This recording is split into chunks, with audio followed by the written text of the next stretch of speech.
Hey YouTube, it's Durak Master, and I've got some more Kaijudo today, so if you guys don't want to watch the Kaijudo stuff, that's fine. Just tune out of the video, I guess. But for those of you who do and are enjoying it, and maybe even want to get into the game, for now, up until July 24th when we get the new packs, I've been doing a lot of testing, and this seems like the best way to go, honestly.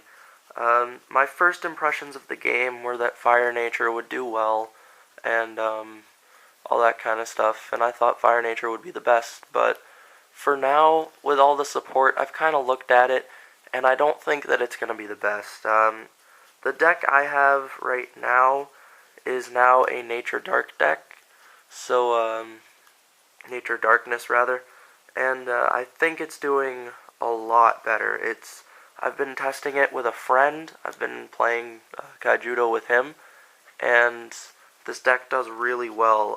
It's pretty well balanced for what we have out of the dual starter decks, and I think it's going to do really well up until July 24th when we get the new packs, and I will be doing my best to get a playset of everything in the game.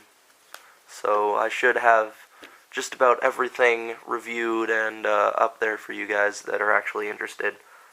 So I'm going to start with the deck. So first off, 3 Razorkinder. Good strategy with him is to obviously wait for your opponent to play their big problematic creatures and then just drop him and kill them. Then we've got 2 Zagon the Bone Knight. I really want to run this guy at 3, but I don't think it's really a great idea. The thing is, he's stronger than anything else but Gigargon at this point, and he costs 6 and comes out with 7,000 and Double Breaker. He's such an early drop, especially in a deck that uses Nature, which accelerates mana as well. 2 Fumes, nice early drop. His power doesn't really matter all that much. His ability just makes the opponent choose a card and discard it from their hand. So that can hurt, especially if they're saving their big creature and that's all that's left in their hand. I know my friend did that to me quite a few times and made me discard my good creatures. 3 Skullcutters, the Slayer of the deck, and not much more needs to be said about him. Just use him to get rid of big creatures after they swing, or deter them from swinging. 3 Dream Pirate, it's just a blocker, and it can attack for that final push for game, and he's pretty good. He's 3,000 for 3, and he dies after he attacks.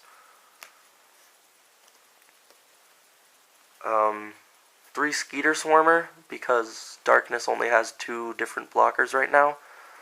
He is a pretty good blocker. He's 4,000. He only costs 2 to play, and he can't attack, but he's 4,000, and he dies after he wins a battle. So basically, if you block, he dies, no matter what. And that's it for the Darkness creatures.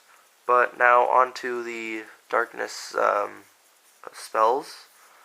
Got 3 Terror Pits, obvious, it's a Shield Blast, and even in hand it's good. Whenever I get this thing in hand, I try to hold on to it, have at least 1, in case the opponent plays a really problematic card, because it can kill tapped creatures as well, and it kills anything, so it's really good. The Shield Blast part is amazing. If it's in your shields, it's really helpful, and that's one of the big reasons I'm playing Nature Darkness. You'll see the other Shield Blast that makes me really want to play this deck as well.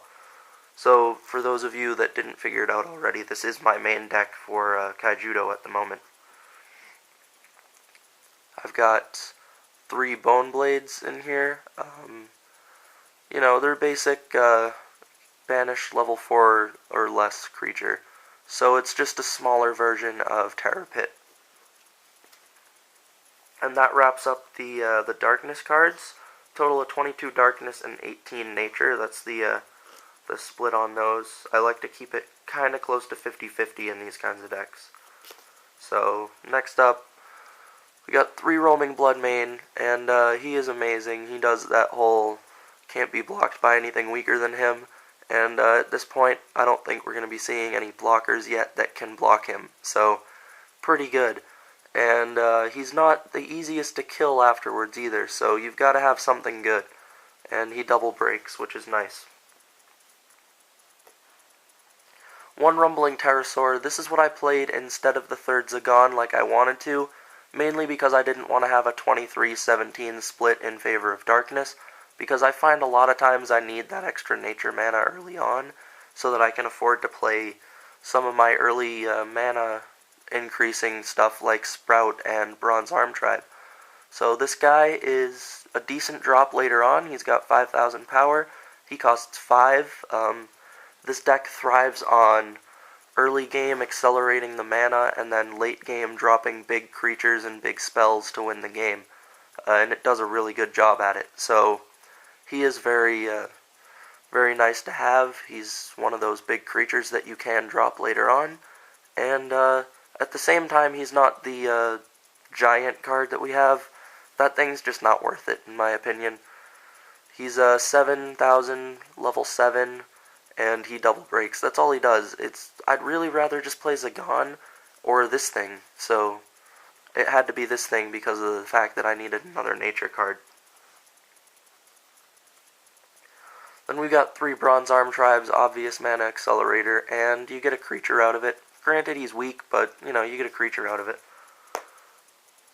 He used to be a lot better back before they nerfed him, going from Duel Masters to Kaijudo, but that's still fine. 2 Essence Elf, just to, you know, beef up my creatures and stuff. I don't like 3, because I always end up putting it in the mana zone in favor of, you know, keeping higher cost cards in hand and playing mana acceleration. So really that thing is more of a late game drop than an early game drop for me. Sometimes I drop it early game. This is the other Shield Blast that made me switch over to the Nature Darkness. I just analyzed all the cards we have and figured Nature Darkness is probably the best we can make with just the starter decks out. And this thing does the same thing as Terror Pit, except it sends them to the mana zone. And late game, when you're dropping this from hand, it's not going to make much of a difference to give your opponent 1 more mana. And it gets rid of their big creatures that are trying to kill you and giving you problems. And also, if they get it early on with a Shield Blast, you don't have to play it.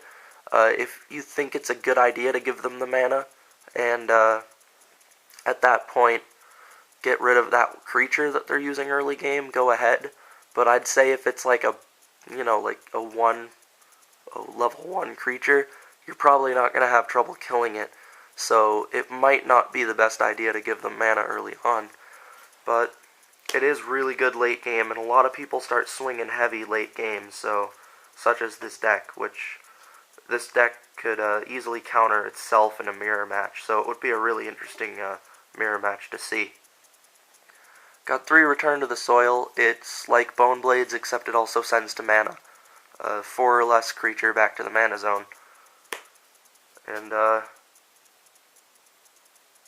yeah, it does go to the opponent's mana zone, so I think you could send your own creature to the opponent's mana zone the way it's worded, but why would you do that? And then 3 Sprout. It does the same thing as Bronze Arm Tribe. It puts the top card of your deck into the mana zone, and it only costs 2, so I drop it from hand a lot. If the opponent attacks it and it's a Shield Blast, cool, but by that point I'm probably already set up anyway. So I really like to draw these in hand. And that's my new Duel Masters Kaijudo deck. Sorry, it's gonna get some taking used to, and take some getting used to. Wow, that was a fail with words. Yeah, that threw me off. But it really is working out really well from what I've tested. I should hopefully get some actual games in tomorrow, but you guys probably won't see this until after I've gotten those games in and hopefully recorded them. So I really do appreciate you guys watching and taking the time to watch the Kaijudo stuff. I hope you guys take some time to actually play the game, and I hope you like it. So thanks for watching, guys, and have a nice day.